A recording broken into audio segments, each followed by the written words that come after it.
Hi folks, this is Matt once again, just doing a little video. In a new position, not sure how this will be. I don't even know how to highlight or call this video. Just a little video I wanted to do.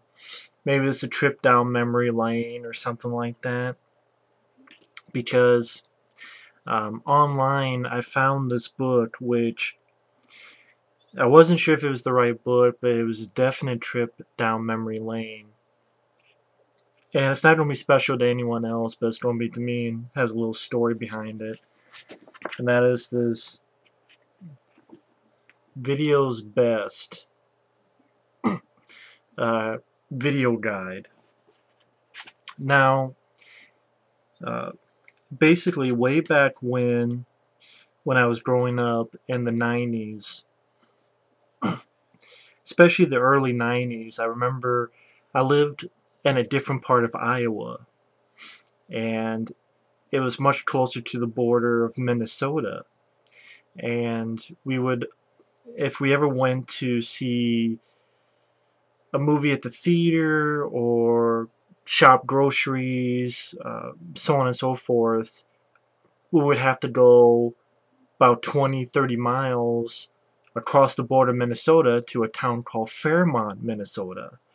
That's because the only two towns near us, we lived in the country. This is again way back when on a farm, and we had like two little teeny towns. One was called Armstrong, one was called Sway City.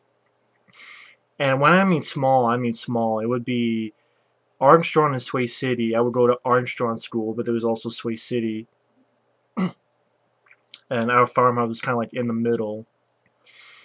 It would literally take less than a minute to go through the entire town of those two little towns. Like they had maybe each one had like a playground, a school, maybe one type of factory, a handful of gas stations where maybe you could rent movies, or maybe it's a little grocery store. Like very, very dinky towns. So if you really wanted to go anywhere decent, you would have to go to a bigger place. And one of them happened to be Fairmont, Minnesota. Now at Fairmont, there's a lot of stores that I don't even think they're around anymore. I don't think you guys have ever heard of these stores. Uh, I remember way, way back when you had Woolworths, you had Shopko. I don't even know if Shopko is even around. It's SHOP-KO, Shopko. Uh, it was pretty much like a Walmart or stuff like that. And I think there was a Kmart there. But mainly we went to like Shopko, and then there was also a place called On Q, ON-CUE. And On Q was long gone, unfortunately. Basically, I think it was bought up by, I believe, Sam Goody. It might have been Sam Goody or another type of store like a Sam Goody.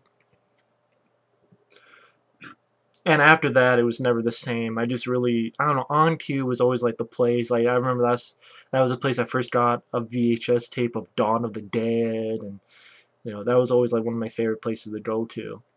And way back when I was a kid, I bought got a lot of movie books. Um, Back then, the early '90s, when I was a little kid, my mom would, I'd go there. My mom would buy me an item, a book. I remember like they had like the first X-Files book, which had all the episodes. And then there was always this certain book. I asked my friends Mike and Effrey. I would ask people, because what happened was I had this movie book that I remember long ago picking up at On Q. And I wasn't sure if it was just a book made for On Q or what was the deal. But I could never find it again, because as the years went by, as a stupid little kid, I would like cut up pictures and magazines and stuff like that and try to put it like a portfolio in one book. But being as a little kid, I was being stupid. I wish I never did that. I wish I saved all that stuff. I was so mad. But as I was looking, I found this book, and I'm like, is this the same book I had when I was a little kid? And what gave it away was basically I was just typing in years like 1994, 1995, because I knew it was around that time. And I think that I thought maybe this is the book, because if you can't read it because of the glare, it says Mark Saturn's Illustrated Guide. And it says down here photos of each video jacket. And what I always liked about this was that, and it is in fact the same book, is that when it would have the VHS covers of each film as well as a little review, and because I remember like the rating was from 10 to 6, 10 being great, 6 being above average, and they would have the picture of the VHS for each movie. So if I go to, say, I don't know, they had comedy, action. Say if I go to horror,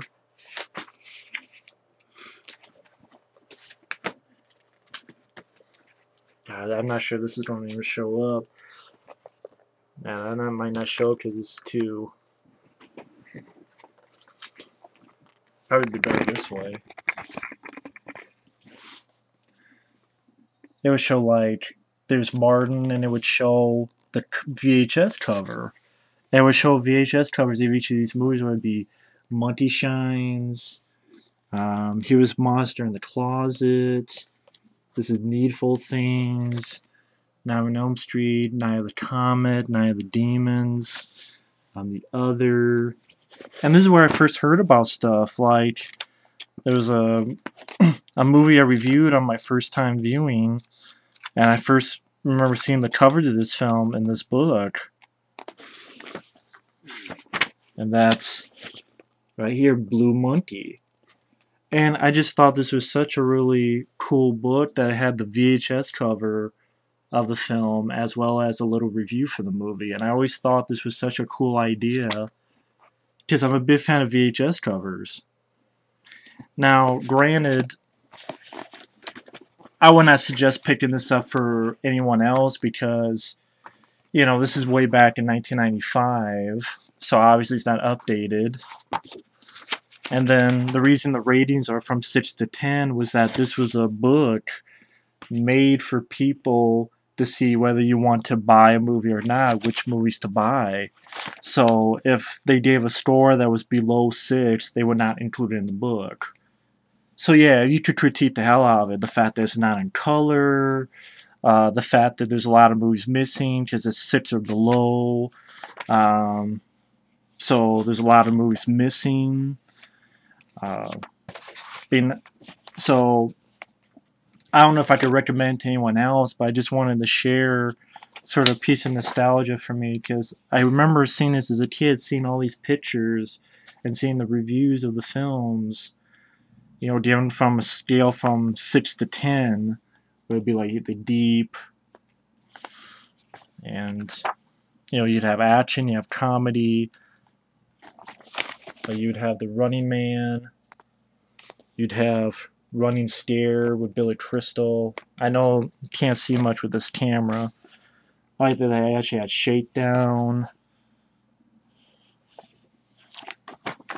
They had comedy, they had foreign, romance, family, oldies. This was the new releases at the time, so you knew how old it was, like The Public Eye with Joe Pesci, or The Real McCoy. You can't see because of the stupid glare. Oh yeah, this is Crime actually, not new releases. This is Crime actually, but Death Becomes Her. I always just thought it was such a cool idea. I always thought if someone did a book like this today, where they took all the movies and the like imagine a book this thick that's horror movies, and they have like the VHS cover of the horror movie and then a review, and be it in color. Like here you have a Silver Streak, So you have a cover of the VHS. I always just thought that was a cool little touch. I always thought, you know, the fact that you can actually see the cover of the film as well as seeing the review, I always thought that was such a neat, interesting touch.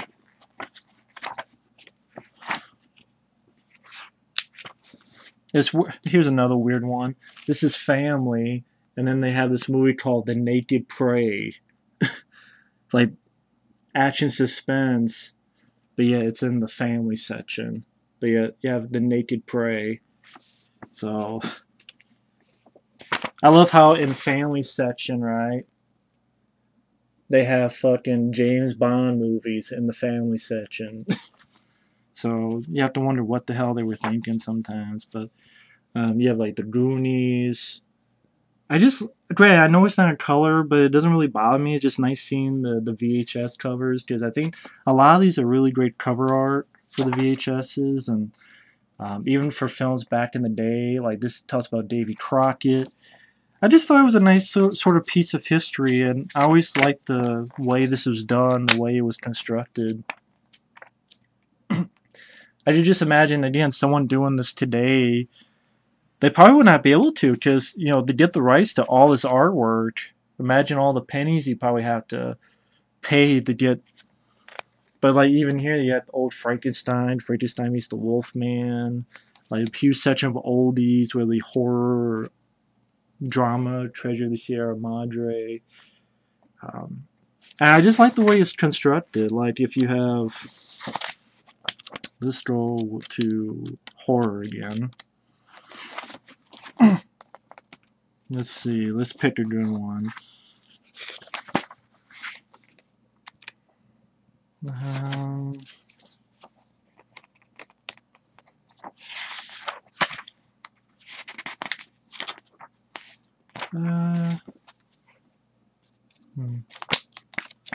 It doesn't have to be horror. Let's just something that stands out. Let's see. Just trying to find something that stands out.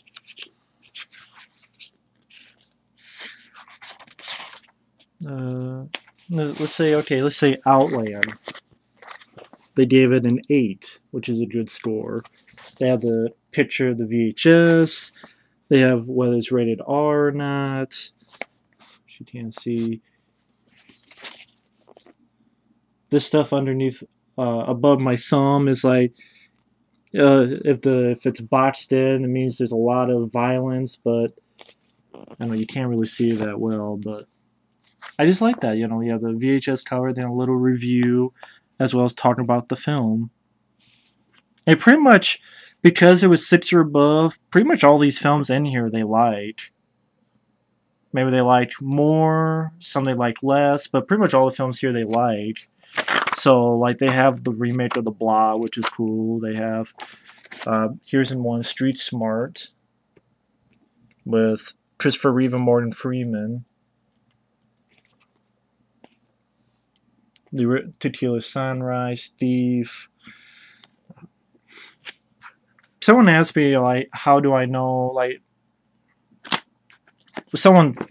they were being nice. For some reason, they think I have a lot of knowledge on movies. I don't really think I have a lot of knowledge on movies, but I like reading stuff like this and learning about movies. And I don't always have the time. That's why I don't really do a lot of requests. Because, like, there's movies I do want to watch and I do want to review, but it's just the timing. But, oh yeah, even oldies, they have, like, action movies that are older and also as well as newer films are like, oh, okay, don't know much about that, let me read it. So, like, House Calls, you know, here's a film with Walter Matthau and Art Carney, and I don't know much about it, but I like Walter Matthau, so I can read a little bit about the film, and this is what the film looks like. I just thought this was a cool idea for it.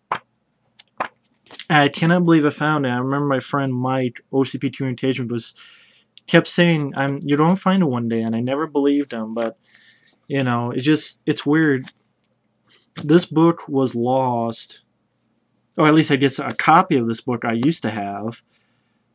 probably has been lost since at least, I would say at least 10 years, maybe 15 years since I've ever seen a copy of this book. Because I never knew the name of this. I never could remember the name of this. I just knew it had the pictures of the VHS cover, that the ratings were from 6 to 10. I would describe it to people. They're like, I don't know what you're talking about. But this is the book. So I always thought this was... I'm sure a lot of people are like, who gives a shit? But I wouldn't recommend it to people because, again, it's from 1995. And because it's only from 6 to 10, there's a lot of stuff missing. Like, they don't have all the Friday the 13th. They don't have all the Nightmare on Elm Streets. All this other stuff. But still, just for me as a piece of nostalgia. And also, I don't know, for those who like movie books, I mean, it's worth a look. Just the fact, I like the way it's done. I like the way it's handled. You have in the back, like, you can find movies a lot easy, whether by actors, what they've been in. You can look up through titles, find what page they're on. They have children, so I like the variety. Like, here's All Dogs Go to Heaven, and American Tail 1 and 2, which I know it's hard to read on the camera, but like, here's Future World, which is the sequel to Westworld, which I haven't seen. Here's a Godzilla film. And like, if I look up, see if they have any more Godzillas, I can look at the titles here. And I could look up G for Godzilla. And unfortunately, they only have King of the Monsters at page 442. So I could go to 442. Which I was just at, but I just thought it was just a piece of nostalgia I wanted to share with people. See, I can go to page 442. Well, where this was at. Actually, no, the Godzilla was on another page as well. I already messed that up, but still, it's just interesting stuff. It's just interesting stuff, like oldies, like sci-fi oldies. Look up, okay, The Day the Earth Caught Fire, The Day the Earth Stood Still, Fahrenheit 451, like older stuff. The Invisible Man, or if I can look up newer stuff. You know, this Homeward Bound, this Honey I Blew Up the Kid, there's Hot Shots 1 and 2. I had to see what I just thought it just a nice little piece of history, at least my history. I had this when I was a kid. It was long lost, and somehow I was lucky enough to find it, and it just really brings a big smile to my face. It just brings back so much memories of just looking through this over and over again when I was a kid. And it wasn't even that much. It was like $3-4 at most. I think maybe with shipping and handling, like $5 at most. So, well, really enough, like Ben, Exodus 1, has sent me this movie, and lo and behold, they got a body double. Yeah, Blue Steel, Blowout, Blood In, Blood Out. People told me about. Just, it's okay. There's Black Sunday. I can read a little bit about it, what the VHS cover looks like. And just really cool stuff. Just really interesting. Like, there's My Bodyguard, My Boyfriend's Back. I really thought this was a cool idea to help people out finding movies. And I think if someone did something like this today, have it full color, and like imagine all this was horror films and all the VHSs and like a little review. That would be really cool. Imagine that. But you have to wonder if the rights, you'd be able to do that. But that was a very cool thing. But anyway, just wanted to share that. I didn't mean for this to go on so long of a video, but either way, I'll come at you with some new videos. But either way, thanks for watching and take care. Later.